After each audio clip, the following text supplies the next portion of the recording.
Pilipinas una sa ating mga balita.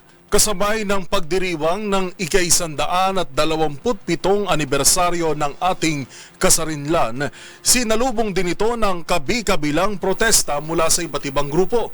Isa sa mga ipinunto ng protesta ang pagharang ng ilang negosyante sa panukalang 200 pesos na aumento sa sahod sa pribadong sektor. Ang kanilang panawagan tinutukan ni Boy Gonzales.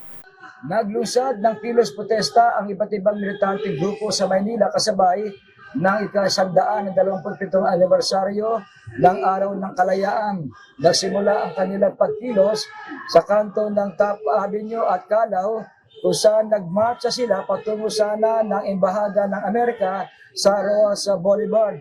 Pero hindi na sila pinayagan ng napakaraming tauhan ng Manila Police District. Ang mga nagkilos protesta kung saan hinarang na sila sa tapat ng National Library. Dahil dito, nagsagawa na lamang sila ng programa ang nasa 400 individual at kanilang panawagan na pagtalsikin na ang tropa ng Amerika.